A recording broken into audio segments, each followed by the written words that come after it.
कहानी का पूरा आनंद लेने के लिए कहानी के पिछले भाग को ज़रूर देखें। उसका लिंक मैं आपको डिस्क्रिप्शन बॉक्स में दे दूँगी और साथ में कमेंट बॉक्स में पिन भी कर दूँगी, तो आप वहाँ से भी जाकर देख सकते हैं।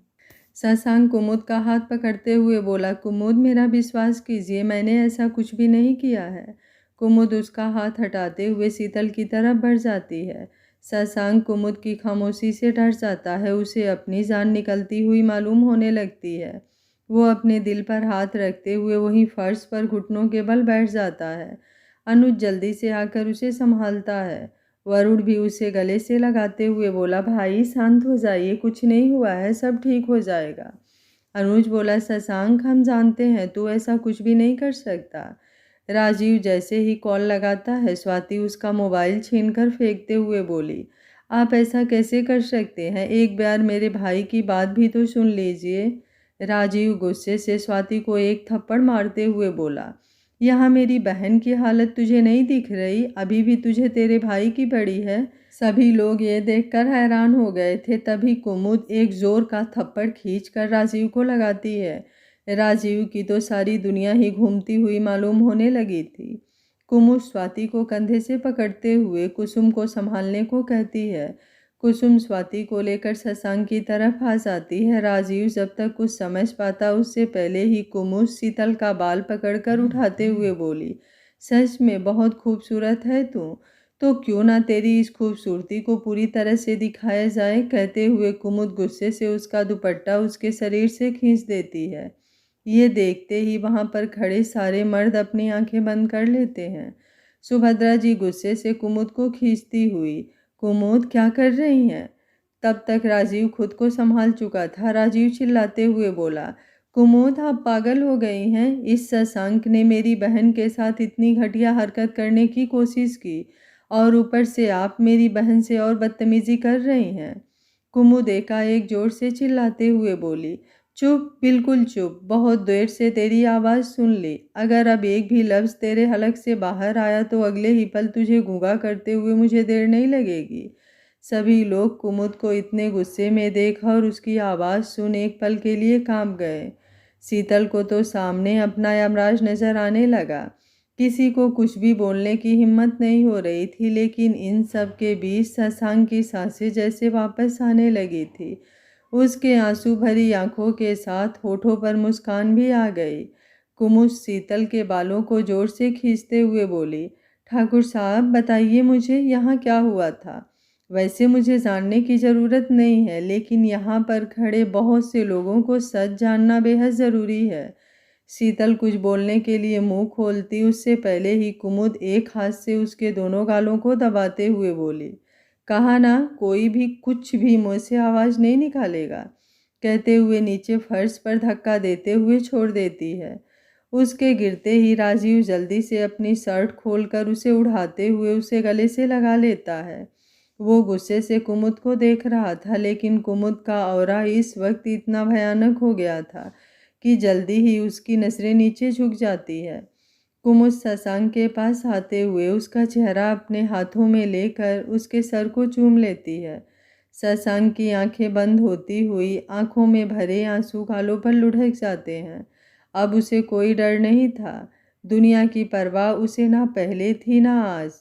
जिंदगी में वो केवल कुमुद को खोने से डरता था, और जब वो उसके साथ थी तो फिर डरने की कोई बात ही नहीं थी। कुमुद शशांक का हाथ अपने हाथों में लेते हुए बोली, बताइए मुझे क्या हुआ था। बिना किसी हिचकिचाहट के, जिस लड़की को खुद अपनी इज्जत की परवाह नहीं, उसकी इज्जत की कोई वैल्यू नहीं। शशांक बोला, मैं तो अपने कमरे में सोया हुआ था, तभी मेरा फ़ोन बजा। कहते हुए वो धीरे धीरे सारी बातें बताता है। कुमुद बोली, लेकिन मैंने कोई फ़ोन या मैसेज नहीं किया था आपको, मैं तो खुद सो गई थी। अनुज बोला, शशांक तेरा मोबाइल कहाँ है। शशांक अपना मोबाइल लेकर अनुज को देता है। अनुज कॉल और मैसेज वहाँ पर सबको दिखाता है। कुमुद बोली, नेहा मेरा मोबाइल मेरे कमरे से लेकर आ। नेहा दौड़ती हुई कुमुद का मोबाइल लेकर आती है। कुमुद अपना मोबाइल का लॉक खोलकर जब देखती है तो उसमें शशांक का ढेर सारा मिस कॉल था, लेकिन इधर से कोई मैसेज या कॉल नहीं था और मोबाइल भी साइलेंट था। कुमुद राजीव की तरफ अपने मोबाइल फेंकते हुए बोली, बहुत हमदर्दी हो रही है ना अपनी बहन से। ज़रा दोनों मोबाइल को देखो और बता मुझे कि अगर कॉल हुआ था और मैंने कॉल किया था तो फिर वो डिलीट कैसे हो गया। राजीव की पकड़ शीतल पर से ढीली हो जाती है। वो दोनों मोबाइल उठाकर देखने लगता है। उसे कुछ समझ नहीं आ रहा था। शीतल रोती हुई बोली, अब हमें इसके बारे में क्या मालूम, क्या पता तुम अपने मम्मी पापा से छुप कर इससे मिलती होगी, इसलिए तुमने खुद ही डिलीट कर दिया होगा। फिर वो सब लोगों की तरफ देखती हुई बोली, आप लोगों को मालूम नहीं, ये दोनों वरमाला के समय भी गायब हो गए थे। शादी होने वाली है लेकिन शर्म नाम की चीज़ नहीं है। सुभद्रा जी कुमुद पर उंगली उठते देख गुस्से से शीतल को खींचकर थप्पड़ मारती हैं। सुनील जी सुभद्रा जी को पकड़ते हुए बोली, क्या कर रही हैं आप, हमारे घर की मेहमान है। सुभद्रा जी बोली, ऐसे होते हैं मेहमान, हमारी बेटी के ऊपर ही कीचड़ उछाल रही है, उसको तमीज़ सिखा रही है। मेरे दामाद के ऊपर इतना बड़ा इल्ज़ाम लगाया, शादी वाले घर को इसने अपनी गंदी करतूतों से बर्बाद करने की कोशिश की। ऐसे होते हैं मेहमान। रीता जी बोली, शांत हो जाइए बहन जी, हमें अपने बच्चों पर विश्वास है, फिर दूसरा क्या कहता है उससे हमें कोई फ़र्क नहीं पड़ना चाहिए। कुमुद बोली, माँ पापा आप सब लोग नीचे जाइए, आराम कीजिए, स्ट्रेस लेने की कोई ज़रूरत नहीं है। दी जीजू आप लोग भी जाइए, बहुत शौक है ना दोनों भाई बहनों को इंसाफ का, इनका इंसाफ मैं करके आती हूँ। स्वाति कुमुद का हाथ पकड़कर, भाभी इन लोगों की तरफ से मैं माफ़ी मांगती हूँ, जाने दीजिए, अब बात बढ़ाने का कोई फ़ायदा नहीं है। कुमुद बोली, दी प्यार करना गलत नहीं है लेकिन उसमें अंधा हो गलत का साथ देना बहुत गलत माना जाता है। इस आदमी ने सबके सामने आप पर हाथ उठाया। मानती हूँ कि बहन के मान सम्मान की रक्षा करना भाई का फर्ज होता है, लेकिन पत्नी के मान सम्मान का भी उतना ही ख्याल होना चाहिए, चाहे जितना गुस्सा हो, अपनी मर्यादा नहीं भूलनी चाहिए। राजीव अपना सर झुका लेता है। थोड़ी देर के गुस्से में उसने कितना गलत कर लिया था, अब उसे सोच सोच कर ही शर्मिंदगी महसूस हो रही थी। शीतल रोते हुए बोली, भाई ये सब झूठ बोल रहे हैं, सब मुझे फंसाने की कोशिश कर रहे हैं, मैंने कुछ नहीं किया है भाई। राजीव शीतल को गुस्से भरी नज़रों से देखते हुए बोला, तुझे अभी भी शर्म नहीं आ रही, सारे सबूत सामने होने के बाद भी तू झूठ पर झूठ बोले जा रही है। शशांक को जब कॉल आया था तो हमारी नींद भी खुल गई थी, तेरी वजह से आज मैं भी इन लोगों का गुनहगार हो गया हूँ। अब अपनी भलाई चाहती है तो चुपचाप चल यहाँ से। शीतल ये सुनते ही गुस्से से भर उठती है। वो चिल्लाते हुए बोली, आप भी दगाबाज निकले भाई, इन लोगों की तरह से उसकी बातों पर विश्वास कर रहे हैं और मेरी कोई नहीं सुन रहा। कुमुद बोली, ठीक है शीतल मैडम, हम आपकी भी सुन लेते हैं, लेकिन सुनने से अच्छा हम पुलिस को बुला लेते हैं। आपका भाई भी थोड़ी देर पहले यही कह रहा था, वो खुद सच पता लगा लेगी। आपके बाहों पर, आपके कपड़ों पर जो नोचने फाड़ने के निशान हैं वो ठाकुर साहब के हैं या खुद के, टेस्ट में तो मालूम चल ही जाएगा। वरुण ज़रा फ़ोन कीजिए पुलिस को, और एक काम कीजिए, इनको पब्लिकली आने का बहुत शौक़ है तो मीडिया को भी बुला लीजिएगा, आखिर दुनिया भी तो इनके दुख दर्द को सुने। ये सब सुनते ही शीतल जैसे पागल होने लगती है। अब उसे डर लगने लगता है कि जो भी बचा खुचा सच है वो सामने आ जाएगा। वो चिल्लाती हुई बोली, तुम्हें बहुत घमंड है ना खुद पर, लेकिन मैं तुम्हारा सारा घमंड तोड़ दूंगी। शशांक मेरा है, मैं उसे पाकर रहूंगी। हाँ मैंने बुलाया उसे, मैंने उसे अपने दिल की बातें बताई, लेकिन ये सुन ही नहीं रहा था तो क्या करती मैं, इसलिए मैंने ये सब किया।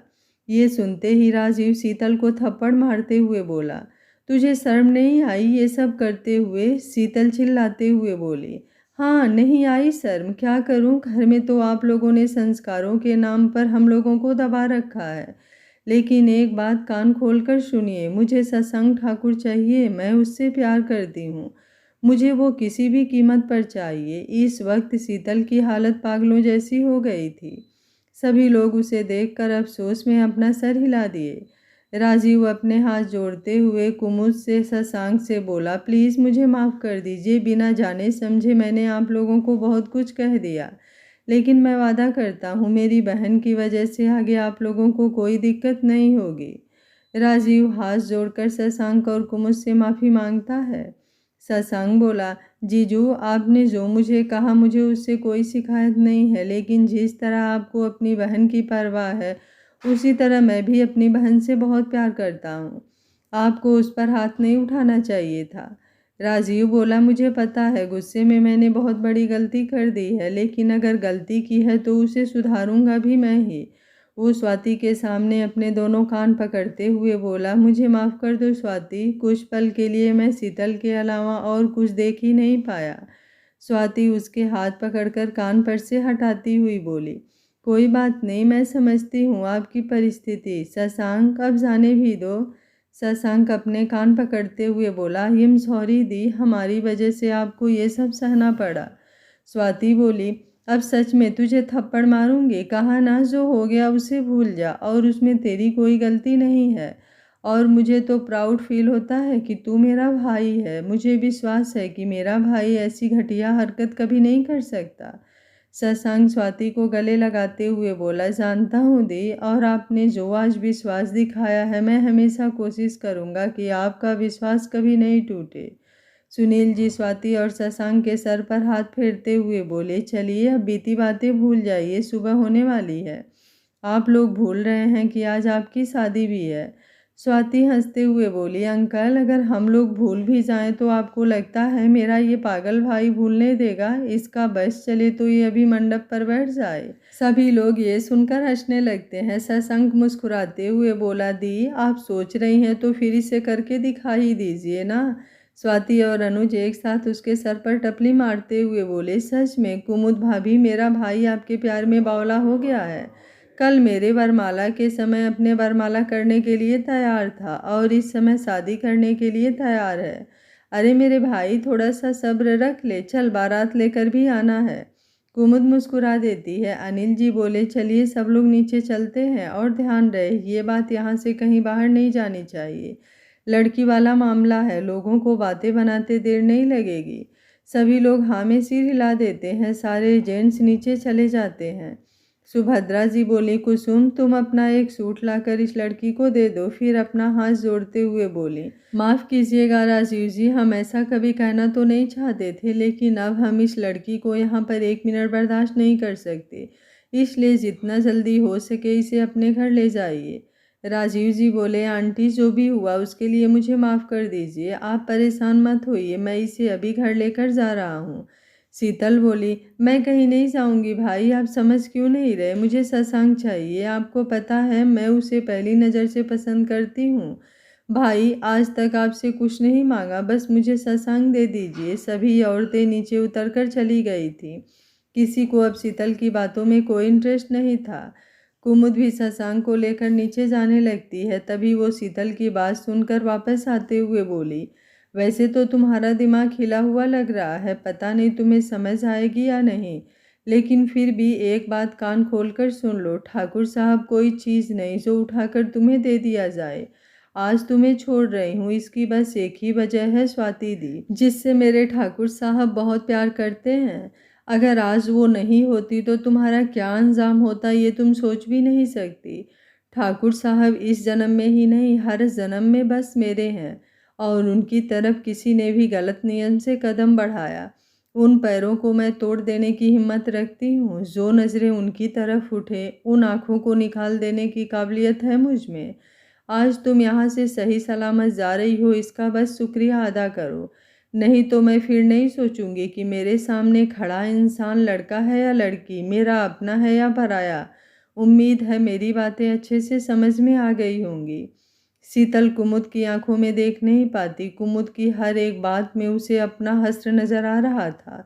उसकी रीढ़ की हड्डी तक में सिहरन महसूस हो रही थी। कुमुद की आवाज़ तेज नहीं थी, लेकिन इतनी सर्द थी कि एक एक लफ्ज उसके कानों से लेकर दिलो दिमाग तक अच्छे से उतर गया था।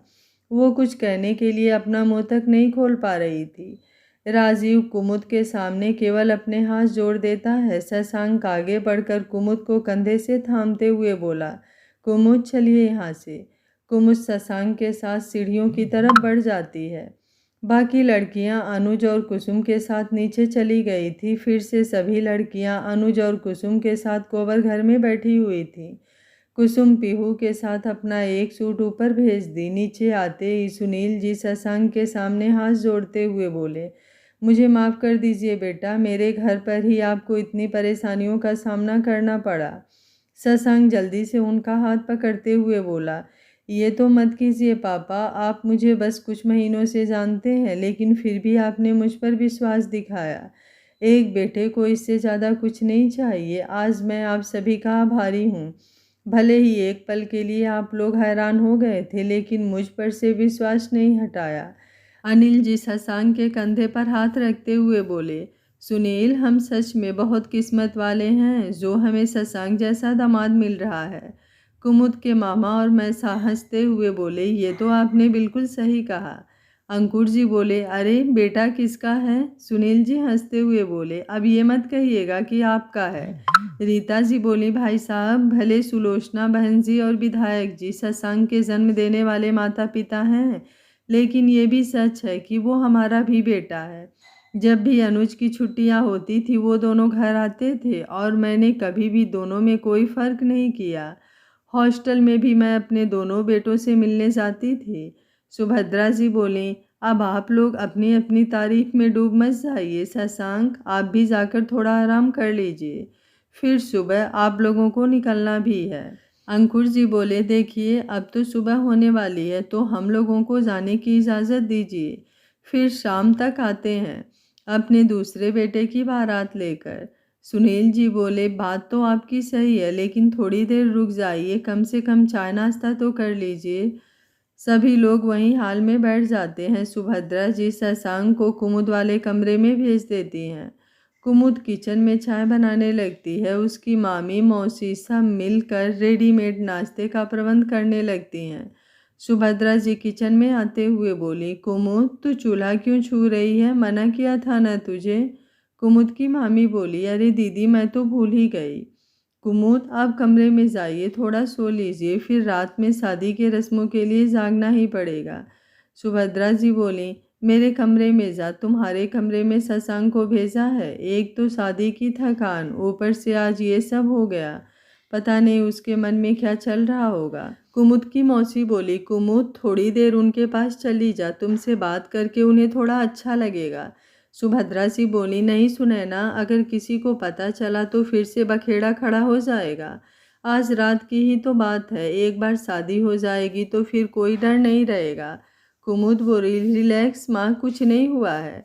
सुभद्रा जी बोली, ठीक है बाबा, मैं रिलैक्स हूँ, चल तू जा कमरे में, और सुन, ये चाय नाश्ता उनके लिए लेते जा, लेकिन जल्दी ही मेरे कमरे में आ जाना, सुबह होने वाली है। तेरी बड़ी मम्मी और चाची भी थोड़ी देर में आ जाएंगी, और आस पड़ोस की औरतें भी। कुमुद हाँ में सिर हिलाते हुए एक ट्रे में चाय और कुछ फ्रूट, मिठाई और बिस्किट लेकर ऊपर अपने कमरे में आती है। राजीव ऊपर शीतल को कपड़े पहनने को कहता है और नीचे आ जाता है। स्वाति शीतल को कपड़े पहनाती है। शीतल रोते हुए बोली, भाभी, मैंने जो भी किया अपने प्यार को पाने के लिए किया। स्वाति बोली, शीतल, मैं क्या कहूँ आपको, शायद अभी भी आप प्यार का मतलब नहीं समझी हैं। अभी मैं कुछ भी आपको समझाऊंगी तो शायद आप नहीं समझेंगी और मुझे ही गलत मानेंगी। लेकिन शीतल, बच्चे अगर गलत करें तो उसमें हम उनका साथ नहीं देते, उन्हें सही रास्ते पर लाते हैं। इस वक्त आपको आपके भाई और मैं गलत लग रहे होंगे, लेकिन जब आप शांत दिमाग से सारी बातें सोचेंगी तो आपको समझ आएगा कि आप कहाँ गलत हैं। अभी घर चलिए, यहाँ पर बहुत तमाशा हो चुका है। वो शीतल को लेकर नीचे आती है। राजीव सुनील जी के सामने हाथ जोड़ते हुए जाने की इजाज़त मांगता है। सुनील जी बोले, बेटा, जिस तरह से शशांक और अनुज इस घर के दामाद हैं, आप भी हमारे दामाद ही हैं। इस तरह हाथ मत जोड़िए। चलिए, अब सब लोग जाने ही वाले हैं, थोड़ा चाय नाश्ता कर लीजिए, फिर सभी कोई एक साथ ही चले जाइएगा। दिल में कोई बात नहीं रखते हुए आज शाम को बारात में ज़रूर आइएगा। आखिर इकलौते जीजा हैं आप। राजीव बोला, जी ज़रूर। स्वाति शीतल को लेकर गेस्ट रूम में आ जाती है। कुमुद अपने कमरे में आती है। शशांक कमरे की बालकनी में खड़ा था। सूरज उदय होने वाला था, इसलिए उसकी लालिमा पूरे आकाश में फैली हुई थी। पक्षियों की चहचहाहट फिजा में गूंज रही थी। भोर की हल्की ठंडी हवाएं जिस्म को छूते हुए अंदर तक तृप्त कर रही थी। शशांक एकटक आसमान को देखते हुए कुछ देर पहले की सारी घटनाएं सोच रहा था। कुमुद ट्रे वहीं टेबल पर रखते हुए बाहर बालकनी में आ जाती है। अपने कदम बढ़ाते हुए शशांक को पीछे से गले से लगा लेती है। शशांक के दिल की हालत उससे छुपी हुई नहीं थी। शीतल ने जो भी किया था वो इतनी जल्दी भूलने वाली बात नहीं थी। शशांक उससे अंदर तक आहत हुआ था। कुमुद को महसूस करते ही शशांक के होठों पर मुस्कुराहट आ जाती है। वो उसके हाथों पर अपने हाथ रख पीछे घूम जाता है। कुमुद उसके सीने से लगी। माँ ने आराम करने के लिए कहा था ना, आप यहाँ क्या कर रहे हैं? शशांक बोला, घर जाकर आराम ही करना है। कुमुद बोली, कोई बात परेशान कर रही है? शशांक बोला, बिल्कुल नहीं, जब आप मेरे पास हैं तो कोई भी परेशानी मुझे नहीं छू सकती। कुमुद बोली, मैं हमेशा आपके साथ हूँ, चलिए थोड़ा सा नाश्ता कर लीजिए। शशांक बोला, इस वक्त मुझे कुछ खाने का मन नहीं कर रहा है। कुमुद बोली, अच्छा ठीक है, चाय तो पी सकते हैं ना, चलिए। उसका हाथ पकड़कर कमरे में लाती है। शशांक चाय का कप लेते हुए, बस एक ही कप, आप नहीं पिएंगी?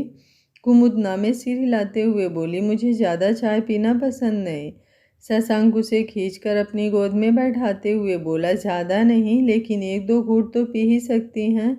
कुमुद मुस्कुराते हुए शशांक के हाथों से चाय का एक सिप ले लेती है। शशांक भी चाय पीने लगता है। कुमुद उसके कंधे पर अपना सर रखते हुए बोली, बारात लेकर जल्दी आइएगा, मैं आपका इंतज़ार करूँगी। शशांक उसके सर को चूमते हुए बोला, आपसे ज़्यादा मुझे उस पल का इंतज़ार है जब आप मेरी दुल्हन बनकर मेरे सामने आएंगी। कुमुद बोली, ठाकुर साहब, मैंने आपकी गाड़ी जला दी थी, आपने कभी बताया क्यों नहीं? शशांक बोला, आपको किसने कहा? कुमुद बोली, आप नहीं बताएंगे तो क्या मुझे पता नहीं चलेगा? मुझे मेरी सहेलियों ने बताया। शशांक बोला, जान, उस समय आप मुझसे गुस्सा थी, इसलिए आपने ऐसा किया। उस बात को इतना सीरियस क्यों ले रही है?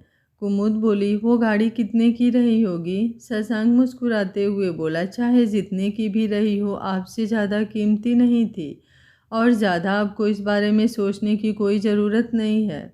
कुमुद बोली, क्या मैंने और भी आपका कुछ नुकसान किया है? शशांक बोला, जान। कुमुद बोली, अच्छा ठीक है, लेकिन अब मुझे लग रहा है आपने बहुत सी बातें मुझसे छुपाई है। शशांक बोला, जिन बातों का कोई औचित्य नहीं, मैं उसे आपको बताना नहीं चाहता, दूसरी और कोई वजह नहीं है। कुमुद बोली, मेरी याददाश्त कब तक वापस आएगी? शशांक बोला, जल्दी वापस आएगी, डॉक्टर ने कहा है ना, आप दवाई टाइम से लेती रहिए और ज़्यादा स्ट्रेस लेने की ज़रूरत नहीं है, सब ठीक हो जाएगा। चलिए अब आप भी आराम कर लीजिए, आज रात भर आप भी नहीं सो पाई हैं, फिर रात को जागना है, तबीयत खराब हो जाएगी। कुमुद बोली, हाँ नींद तो बहुत आ रही है। शशांक उसे बेड पर लेटाते हुए उसके बालों में उंगलियां फिराने लगता है। कुमुद धीरे धीरे नींद की आगोश में चली जाती है। शशांक उसके सर को चूमते हुए धीरे से उसके होठों को छू लेता है। अब वो अभी थोड़ा रिलैक्स फील कर रहा था। वो कमरे से बाहर आ जाता है। नीचे सभी लोग बैठे चाय नाश्ता कर रहे थे। अनुज और वरुण भी वहीं आ गए। शशांक, स्वाति, वरुण, अंकुर जी और रीता जी के साथ अपने घर के लिए निकल जाता है। अनुज को अभी के लिए रोक लिया गया था क्योंकि गांव की औरतें उन्हें देखने के लिए सुबह होते ही आने लगती हैं। कुसुम और कुमुद की विदाई एक साथ अगली सुबह रखी गई थी। राजीव शीतल को लेकर अपने घर के लिए निकल गया। शशांक और अनुज के दोस्त भी घर चले गए थे।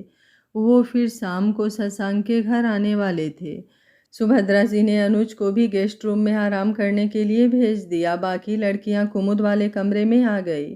कुमुद सो चुकी थी, बाकी सब भी फिर से सो गए। नीचे कुमुद की चाची, बड़ी मम्मी और उसकी भाभी आ गई थी। सभी मिलकर उनकी शादी की तैयारियों में जुट गई। शशांक भी अपने घर पहुंचकर सो गया। रीता जी और अंकुर जी भी गेस्ट रूम में आराम करने चले गए। सुलोचना जी अपने रिश्तेदारों के साथ सारी तैयारियों में जुटी हुई थी। सूर्य नारायण ठाकुर ने पूरी हवेली को डेकोरेट करवा दिया था। स्वाति और वरुण ने सुलोचना जी और सूर्य नारायण ठाकुर को सारी बात बताई। सुलोचना जी ये सुनकर घबरा उठी। सूर्य नारायण ठाकुर बोले, शशांक ठीक तो है ना? स्वाति बोली, हाँ डैड, कुमुद ने उसको संभाल लिया। सूर्य नारायण ठाकुर बोले, ये सब मेरे कर्मों का ही फल है। मैंने खुद अपने बेटे को इतनी चोट पहुंचाई है और आज फिर से। दादी बोली, पुरानी बातों पर मिट्टी डालो, आज हमारे पोते की शादी है, हमें अपनी बहू का स्वागत सच्चे दिल से करना है। एक बार जो अनर्थ तुम लोगों ने किया था, भगवान ने उसे सुधारने का एक मौका दिया है। सुलोचना जी बोली, आप ठीक कह रही हैं माँ जी, सबसे ज़्यादा तो अपने घर की लक्ष्मी का अपमान मैंने खुद किया है, लेकिन अब फिर से वही गलती कभी नहीं होगी। मैं शशांक को देख कर आती हूँ। सुलोचना जी जब कमरे में आती हैं तब तक शशांक सो गया था। सुलोचना जी धीरे से उसके बालों में हाथ फेरते हुए उसके सर को चूम लेती हैं।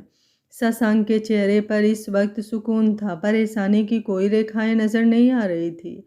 सुलोचना जी मन ही मन हाथ जोड़ती हुई बोली, हे महादेव, यही कृपा मेरे बच्चे पर बनाए रखना। मुझे आज अच्छे से समझ आ गया है कुमुद मेरे बेटे के लिए क्या है। आज जिस तरह उसने मेरे बेटे का साथ दिया है, मैं समझ गई हूँ कि उससे अच्छा और सच्चा मेरे बेटे के लिए कोई और लड़की हो ही नहीं सकती। मुझसे घमंड में जो गलतियां हुई हैं उसे माफ़ कर देना और मेरे बेटे के चेहरे पर ये सुकून और खुशी हमेशा बनाए रखना।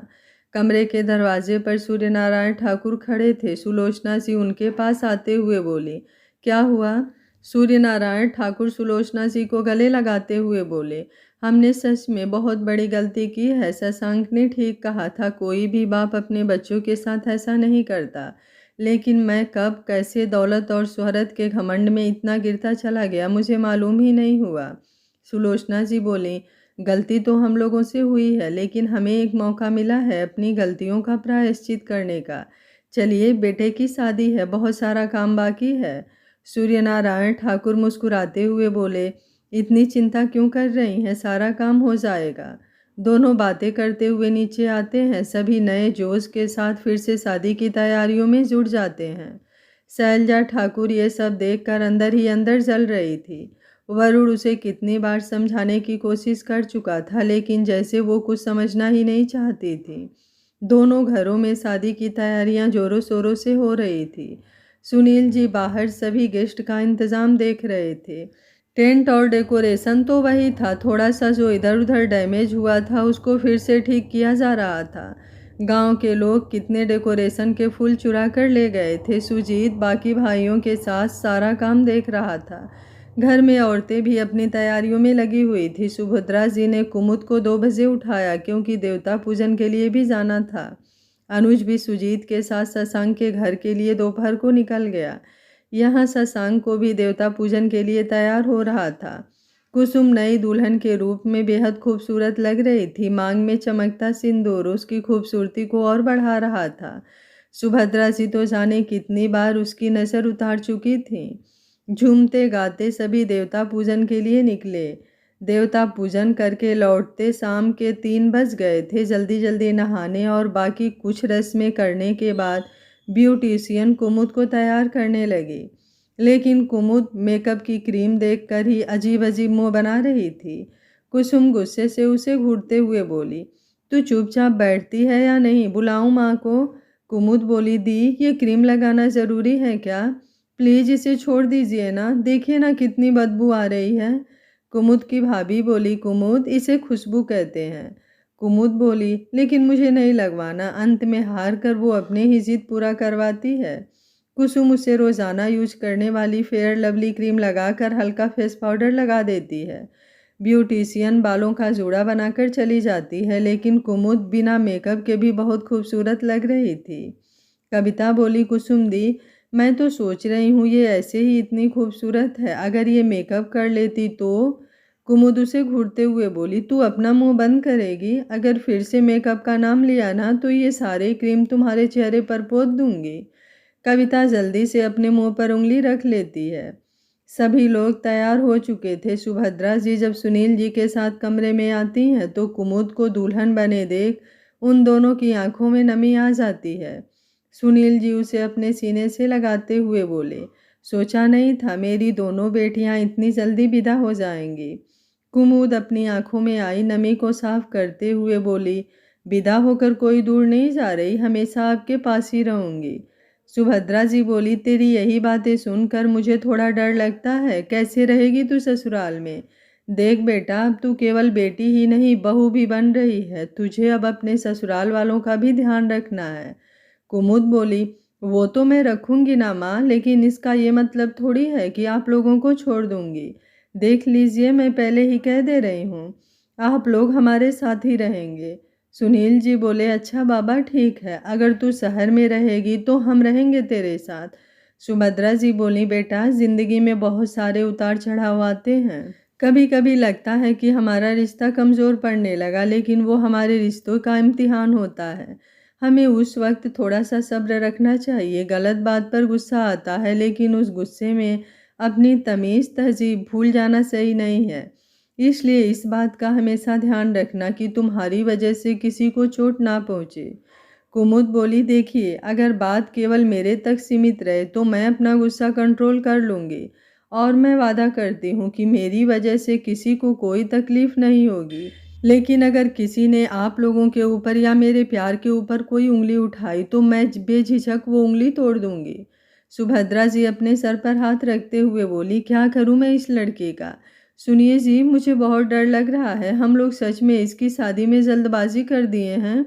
कुमुद बोली, अब मैंने क्या कर दिया। सुभद्रा जी उसे घूर कर देखती हैं। सुनील जी बोले, कुमुद कभी कभी हमें प्यार के साथ थोड़ा सा झुकना भी होता है बेटा। मैंने ये नहीं कहा कि गलत बात पर झुक जाइए, लेकिन अगर बात झुकने से बन जाती है तो इसमें कोई बुराई नहीं है। हाँ, इस बात का ख्याल रखिए कि आपका स्वाभिमान उनके आगे ना झुके। कुमुद बोली, ये कैसे होगा पापा। सुनील जी बोले, आपको सुबह की बात याद है जब आपने गुस्से में राजीव जी को चाटा मारा था। कुमुद बोली, लेकिन पापा मैंने उन्हें इसलिए मारा था कि उन्होंने स्वाति दी पर हाथ उठाया था, और ठाकुर साहब के बारे में क्या अनाप शनाप बोल रहे थे, मैं वो सब ना ही सुन सकती हूँ और ना देख सकती हूँ, और मुझे उसके लिए कोई पछतावा नहीं है। एक बात और, इस बात के लिए मैं उनसे कभी माफ़ी नहीं मांगूंगी, क्योंकि मेरा दिल कहता है कि मैंने कोई गलती नहीं की है। अगर ठाकुर साहब और स्वाति दी का ख्याल नहीं रहता तो आज उन दोनों भाई बहनों को मुझसे कोई नहीं बचा सकता था। सुनील जी कुमुद को शांत करते हुए बोले, मैं ऐसा कुछ नहीं कह रहा बेटा, मैं बस एक एग्जाम्पल देकर आपको समझाना चाह रहा हूँ कि गुस्से में आपने थप्पड़ तो मार दिया, और गलती भी उन्होंने की थी, लेकिन आप जानती हैं ये एक थप्पड़ आगे चलकर कितना बड़ा बखेड़ा कर सकता है। राजीव जी ठाकुर खानदान के दामाद हैं, अभी आप शादी होकर जाने वाली हैं। हो सकता है राजीव जी इसे अपना अपमान समझकर उस घर से रिश्ता तोड़ लें, स्वाति को जली कटी सुनाएं, पर यह भी हो सकता है कि वो आपसे इसका बदला लेने का भी सोचे। कुछ भी हो सकता है बेटा। कुमुद बोली, तो इसमें मैं क्या कर सकती हूँ, किसी की सोच पर मैं पाबंदी तो नहीं लगा सकती। अगर वो ठीक से सोचे तो उन्हें पता चलेगा कि मैंने बेवजह उन पर हाथ नहीं उठाया था। और दूसरी बात, अगर खुद के लिए इतना अपमान महसूस होगा तो उन्हें यह भी महसूस होना चाहिए कि स्वाति दी पर हाथ उठाकर उन्होंने उनका भी अपमान किया है। तब क्या स्वाति दी अपने इस अपमान का बदला लेने का नहीं सोचेंगी। सुभद्रा जी बोली, वो औरत है बेटा, वो ऐसा कुछ भी नहीं सोचेगी। तूने देखा ना, उसने राजीव को कितनी आसानी से माफ़ कर दिया। कुमुद बोली, लड़कियां यही तो गलती करती हैं माँ, वैसे उन्होंने माफ़ किया ये उनका डिसीजन था, उनकी लाइफ है, मैं उस पर कोई सवाल नहीं कर रही। लेकिन बस मैं इतना आप लोगों को बताना चाहती हूँ कि जिस दिन लड़कियाँ केवल एक नॉर्मल थप्पड़ उठाने के बदले उस मर्द का हाथ तोड़ने की हिम्मत कर लें तो दुनिया में औरतों के साथ हो रहे अपराध खुद ब खुद कम हो जाएंगे। राजीव को पड़ा एक थप्पड़ उनका अपमान बन जाएगा, और स्वाति को पड़ा एक थप्पड़ कोई औचित्य नहीं। ये भेदभाव क्यों माँ। लोग मर्द के हाथ उठाने के बाद कहते हैं कि गुस्से में काबू नहीं रहा इसलिए ऐसा हो गया, गलती समझकर माफ़ कर दे। लेकिन वही हाथ जब औरत उठाती है तो उसे अपने ईगो से क्यों जोड़ लेते हैं माँ। वो क्यों नहीं समझते कि गुस्से में ऐसा हो गया होगा। सुनील जी बोले, मैं आपकी बात समझता हूँ बेटा, और मैं आपको उनकी तरह बनने को कह भी नहीं रहा, बस इतना समझा रहा हूँ कि रिश्ते को थोड़ा सा प्यार से समझने की कोशिश कीजिएगा। जब तक ज़रूरत ना हो किसी पर जल्दी हाथ मत उठाइएगा। बाकी मुझे शशांक पर पूरा विश्वास है, वो ऐसी कोई नौबत आने भी नहीं देगा और मेरी बेटी को हमेशा अपनी पलकों की छाँव में रखेगा। हर माँ बाप चाहते हैं कि उनकी बेटी को उनके जितना ही प्यार करने वाला जीवन साथी मिले, लेकिन मैं वो खुशनसीब बाप हूँ जिसकी बेटी को उसका जीवन साथी हमसे भी ज़्यादा प्यार करता है, केयर करता है, रिस्पेक्ट करता है, और यही चीज़ें रिश्ते को मजबूत बनाती है। कुमुद अपने पापा के गले लगते हुए बोली, ये तो है पापा, ठाकुर साहब सच में बहुत अच्छे हैं। सुभद्रा जी अपने सर पर हाथ रखते हुए बोली, इन दोनों बाप बेटी का कुछ नहीं हो सकता। कुसुम हंसते हुए, ये तो आपने सही कहा माँ, कहते हुए वो पीछे से अपने पापा के गले लग जाती है। सुनील जी सुभद्रा जी को भी अपने गले लगाते हुए, आप तीनों मेरी दुनिया हैं और जब ये तीनों एक साथ मुस्कुराती हैं तो मेरी पूरी जिंदगी मुस्कुराती है। सुनील जी अपने दोनों बेटियों और सुभद्रा जी को एक साथ गले लगाकर मुस्कुरा देते हैं। सुभद्रा जी बोली, आप भूल रहे हैं, अब हम चारों के फैमिली में हमारे दोनों दामाद भी आ गए हैं और मुझे अपनी बेटियों से ज़्यादा प्यारे मेरे दोनों दामाद भी हैं। कुसुम और कुमुद एक साथ बोले, लेकिन ये तो गलत बात है माँ। सुभद्रा जी बोली, कुछ भी गलत नहीं है, तुम दोनों हो केवल अपने पापा की बात मानती हो, मेरे दोनों बेटे मेरी बात मानते हैं। कुमुद बोली, ओके ठीक है, रखिए आप अपने दोनों दामाद को, हम दोनों अपने पापा को रखेंगे। सुनील जी हंसते हुए बोले, कोई बात नहीं, अब हमारी फैमिली 4 से 6 हो गई है। नेहा उनकी एक साथ मुस्कुराते हुए बहुत सारी फ़ोटो निकालती है। शशांक के यहाँ भी सारी तैयारियां पूरी हो चुकी थी। सुलोचना जी और कुछ औरतें मिलकर शशांक की नज़र उतारती हैं। शशांक दूल्हा बना बहुत ही हैंडसम लग रहा था। सुलोचना जी उसकी आंखों से काजल लगा दी। राजीव भी आ गया। कुमुद का गांव नज़दीक होने की वजह से बारात यहाँ से धीरे धीरे नाचते गाते आगे बढ़ती है। शशांक के लिए 5 घोड़े वाला रथ पहले से ही तैयार किया गया था। उसके सभी दोस्त भी आ गए थे। अनुज सभी दोस्तों के साथ धमाल मचाता है। सभी का नागिन डांस अंदर से निकल कर बाहर आ रहा था। रथ पर शशांक के साथ उसके दादाजी बैठते हैं। कुमुद के गांव के बॉर्डर पर ही पटाखों की आवाज़ से गांव में पता चल जाता है कि कुमुद की बारात आ गई। सभी गांव के लोग शशांक और कुमुद की शादी देखने के लिए उमड़ पड़े थे। गांव के लोगों के लिए ठाकुर खानदान में रिश्ता होना ही सपने जैसे था। कोई तारीफ कर रहा था तो किसी को जलन हो रही थी। सभी लोगों की अपनी सोच थी। सुनील जी अभी अपने दोनों बेटियों के साथ अपने कमरे में ही थे। तभी अनिल जी और उनकी पत्नी अंदर आते हुए बोले, सुनील बाहर चल, बारात पहुंचने वाली है।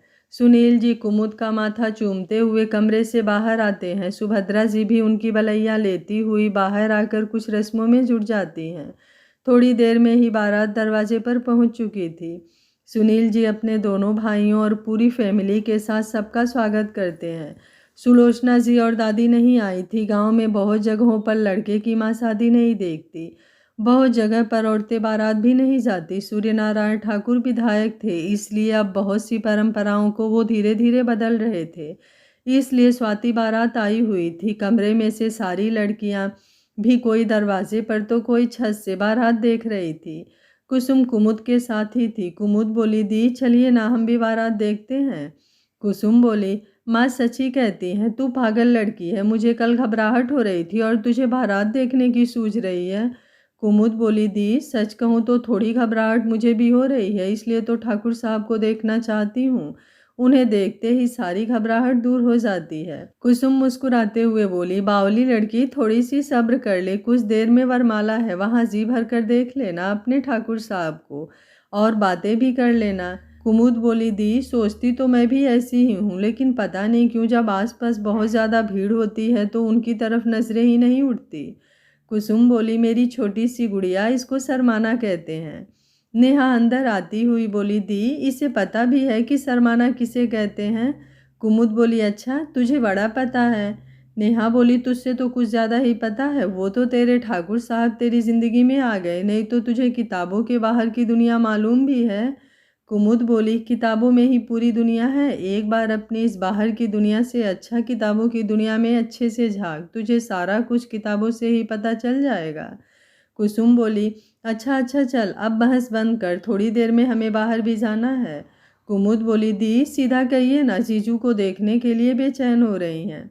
सगुन बोली, और क्या, बेचारी की कल ही शादी हुई है और आज हस्बैंड दोस्त के बारात में डांस कर रहा है। दोनों को अच्छे से मिलने का वक्त भी नहीं मिला। कुसुम का पूरा चेहरा ब्लश करने लगता है। वो झूठ मूठ की नाराज़गी से दोनों को घूरती है। नेहा बोली, कोई बात नहीं दी, बस थोड़ी देर और, जीजू तो खुद आपके लिए बेचैन है, उनकी नज़रें तो आप ही को ढूंढ रही थी। कुसुम बोली, तुम सब पागल हो गई हो। सभी लड़कियां हंसने लगती हैं। थोड़ी देर में सुभद्रा जी कुछ औरतों के साथ अंदर आते हुए बोली, सब तैयारी हो गई है, कुछ छूटा तो नहीं है ना? कुसुम बोली, नहीं माँ, बरमाला, आरती, सबकी थाली यहीं पर है।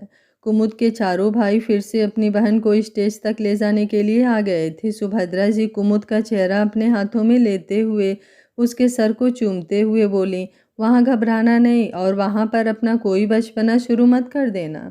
कुमुद बोली, माँ आप भी चलो ना। सुभद्रा जी बोली, मैं तेरे साथ ही हूँ, थोड़ी देर बाद मैं भी स्टेज पर आऊँगी ना तेरे पापा के साथ। कुमुद सर हिला देती है। कुसुम और बाकी लड़कियां कुमुद को लेकर आगे बढ़ती हैं। चारों भाई फूलों की चादर ताने उनके साथ आगे बढ़ते हैं। शशांक स्टेज पर अपने दोस्तों के बीच बैठा बेसब्री से अपनी जान का वेट कर रहा था। दोपहर को सोकर उठने के बाद कुमुद से जो बात हुई थी उसके बाद बात नहीं हो पाई थी। कुमुद के एंट्री गेट पर आते ही शशांक की धड़कनें तेजी से धड़क उठी। उसकी नज़रें जो एक बार कुमुद की तरफ उठी तो फिर दोबारा झपकी ही नहीं। कुमुद एक हाथ से कुसुम का हाथ पकड़े और दूसरे से लहंगा पकड़े हुए धीरे धीरे आगे बढ़ रही थी। सभी लोगों की नज़रें कुमुद पर ही थी। अनुज स्टेज से उतरकर कुसुम के पास आ गया। कुसुम का चेहरा अनुज को बहुत ही प्यारा लग रहा था। कुसुम भी अनुज को देखकर मुस्कुराने लगी थी। कुमुद जैसे ही सीढ़ियों के पास आई, लहंगे में उसका पैर फंस गया, लेकिन अनुज जल्दी से झुककर उसके लहंगे को धीरे से अपने हाथ में थाम लिया। शशांक भी तेजी से सीढ़ियां उतरते हुए उसके पास आ गया। कुसुम उसका हाथ शशांक के हाथों में थमा दी। शशांक कुमुद का हाथ मजबूती से अपने हाथों में थामते हुए अपने एक हाथ से उसका लहंगा पकड़ पैरों से थोड़ा ऊपर कर देता है। अनुज और कुसुम अपने मोबाइल में इस लम्हे को कैद करने लगते हैं। फोटोग्राफर भी मुस्कुराते हुए इन पलों को रिकॉर्ड कर रहा था। कुमुद के चेहरे पर मुस्कान छाई हुई थी, बड़ी बड़ी झुकी हुई पलकें और छाछ सा चमकता चेहरा। शशांक उसे लेकर स्टेज पर आता है, लेकिन नज़रों ने एक बार भी उसके चेहरे से हटने की गुस्ताखी नहीं की थी। सारे दोस्त उसे छेड़े जा रहे थे, लेकिन उसके कानों में कोई आवाज़ ही नहीं पहुंच रही थी। चारों तरफ एक मध्यम संगीत पूरे माहौल को खूबसूरत बना रही थी। शशांक और कुमुद एक दूसरे के पास खड़े थे। कुसुम दोनों की तरफ वरमाला की प्लेट बढ़ा दी। कुमुद वरमाला उठाकर जैसे ही शशांक के गले में डालने को हुई, शशांक बहुत ही सहजता से अपनी गर्दन उसके आगे झुका दिया। स्टेज के नीचे खड़ी भीड़ जोर जोर से हुटिंग करने लगी। कुमुद की नज़रें शशांक की तरफ उठी। उसने मुस्कुराते हुए वरमाला पहनाई। शशांक ने बहुत ही प्यार से कुमुद के गले में वरमाला डालते हुए उसकी आंखों में देखा। कुमुद की पलकें हया से फिर झुक गई थी। शशांक एक कदम आगे बढ़ते हुए कुमुद का चेहरा अपने हाथ में ले उसके माथे पर शिद्दत से चूम लिया। कुछ लोग हैरानी से देखते रह गए तो कुछ सीटियां और तालियां बजाने लगे। शशांक कुमुद का हाथ पकड़ सोफे की तरफ बढ़ गया। फिर से फोटो खिंचवाने का दौर चालू हो गया, लेकिन आज कुमुद और शशांक के बदले अनुज और कुसुम वहां से गायब हो चुके थे। अब तो अनुज के पास कुसुम से बेधड़क मिलने का लाइसेंस भी मिल गया था। कुसुम अनुज को लेकर घर आ गई थी। वे दोनों इस वक्त अपने कमरे में थे। सभी लोग बाहर वरमाला देखने में बिजी थे और ये दोनों एक दूसरे को देखने में। अनुज कमरे में आते ही उसे अपनी बाहों में भर लिया। कुसुम भी उसकी आगोश में सिमट गई। अनुज बोला, बहुत खूबसूरत लग रही हैं आप, कहते हुए कुसुम के होठों को लॉक कर देता है। अपनी बेचैनी को करार देने लगता है। कुसुम भी उसके पीठ पर अपने दोनों हाथ कसते हुए उसकी करीबी में डूबी जा रही थी।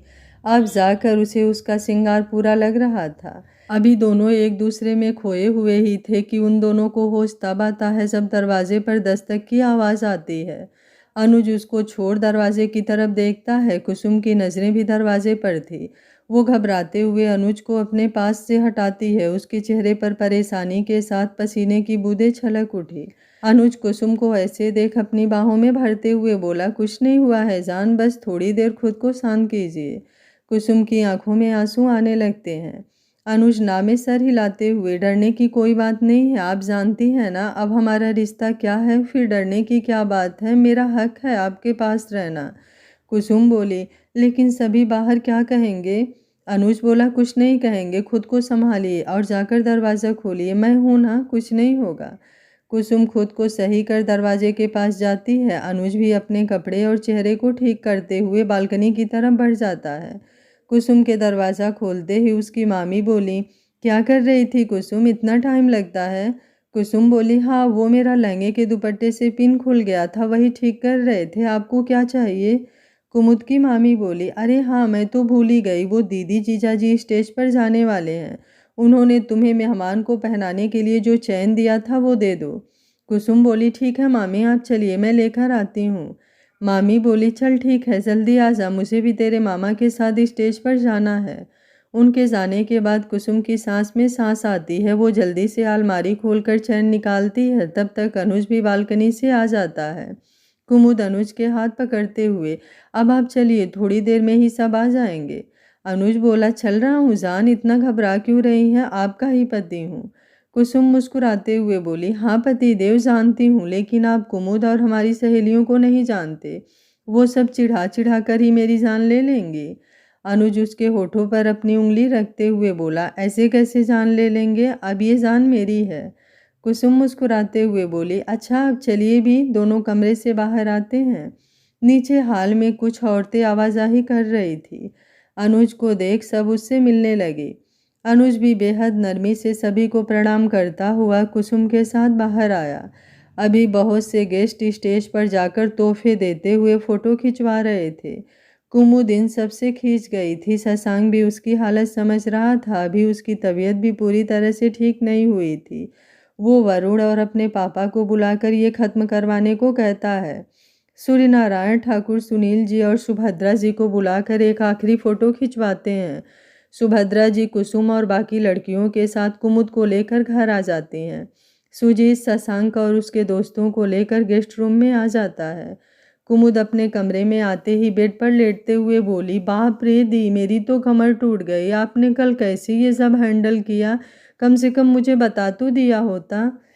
कुसुम हंसते हुए बोली, कल अपने ठाकुर साहब से फुर्सत मिलती तो खुद अपनी आंखों से देख लेती। कुमुद बोली, अरे तो मैं अपने मन से थोड़ी गई थी, ठाकुर साहब जबरदस्ती ले गए थे। नेहा बोली, अच्छा जीजू केवल ले ही गए थे या कुछ और भी किया था। कुमुद बेड पर से एक तकिया उठाकर उसे मारते हुए, अपने दिमाग के घोड़े दौड़ाना बंद कर और चल मेरी कमर दबा। नेहा बोली, अरे हमारे दबाने में वो मज़ा कहाँ जो तेरे ठाकुर साहब के दबाने में है, कह तो बुला दूँ उन्हें। कुमुद बोली, अब सच में तू पिट जाएगी मुझसे।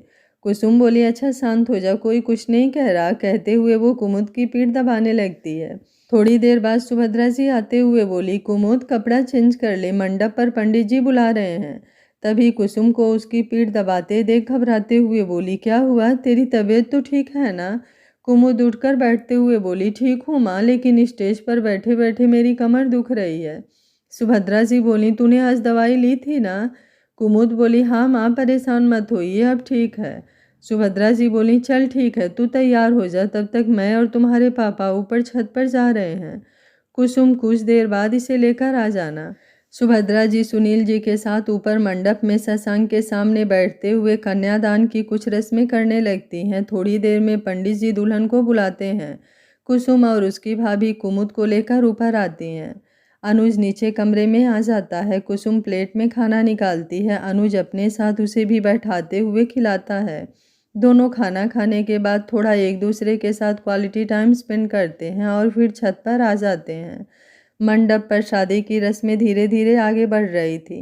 शशांक और कुमुद तो पहले से ही एक दूसरे के हो चुके थे। उन्हें उस शादी के बंधन से ज़्यादा अपने दिलों के बंधन, अपनी मोहब्बत पर विश्वास था।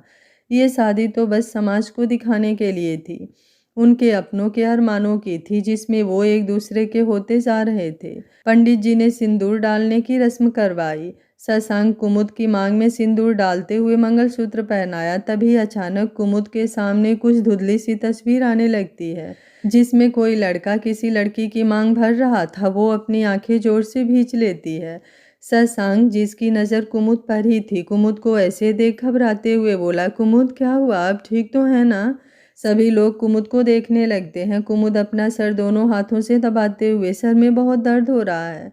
सुभद्रा जी और सुनील जी उसे संभालते हुए बोला, बेटा चलकर आराम कर लो, अभी तुम्हारी तबीयत ठीक नहीं है। पंडित जी जल्दी जल्दी जो बाकी की एक दो रस्म थी वो भी करवा कर कोबर घर में ले जाने की इजाज़त दे देते हैं। कुमुद जैसे ही खड़ा होती है वो लड़खड़ा जाती है।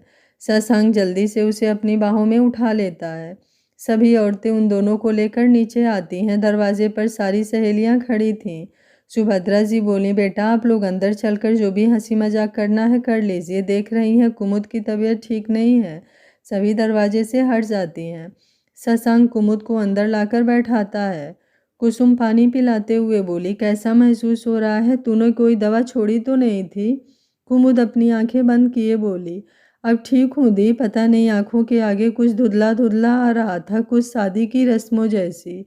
ये सुनते ही शशांक के साथ सुनील जी, सुभद्रा जी, कुसुम और अनुज भी हैरान हो जाते हैं। सबको महसूस होता है कि कुमुद की धुंधली याददाश्त उसके दिमाग में आ रही है। ये धुंधली तस्वीर कुमुद और शशांक के पहले शादी की है। सब इस बात से सहम जाते हैं कि इसका अंजाम आने वाले समय में क्या होगा। आगे क्या होगा इस कहानी में जानने के लिए देखते रहिए कहानी का अगला भाग। पर जो भी होगा बहुत इंटरेस्टिंग होगा। कहानी के एक भी एपिसोड को मिस बिल्कुल मत करिएगा। अगर आपको वीडियो अच्छा लग रहा है तो लाइक शेयर एंड चैनल को सब्सक्राइब कर लीजिएगा। Thank you for watching. मिलते हैं कहानी के अगले भाग में।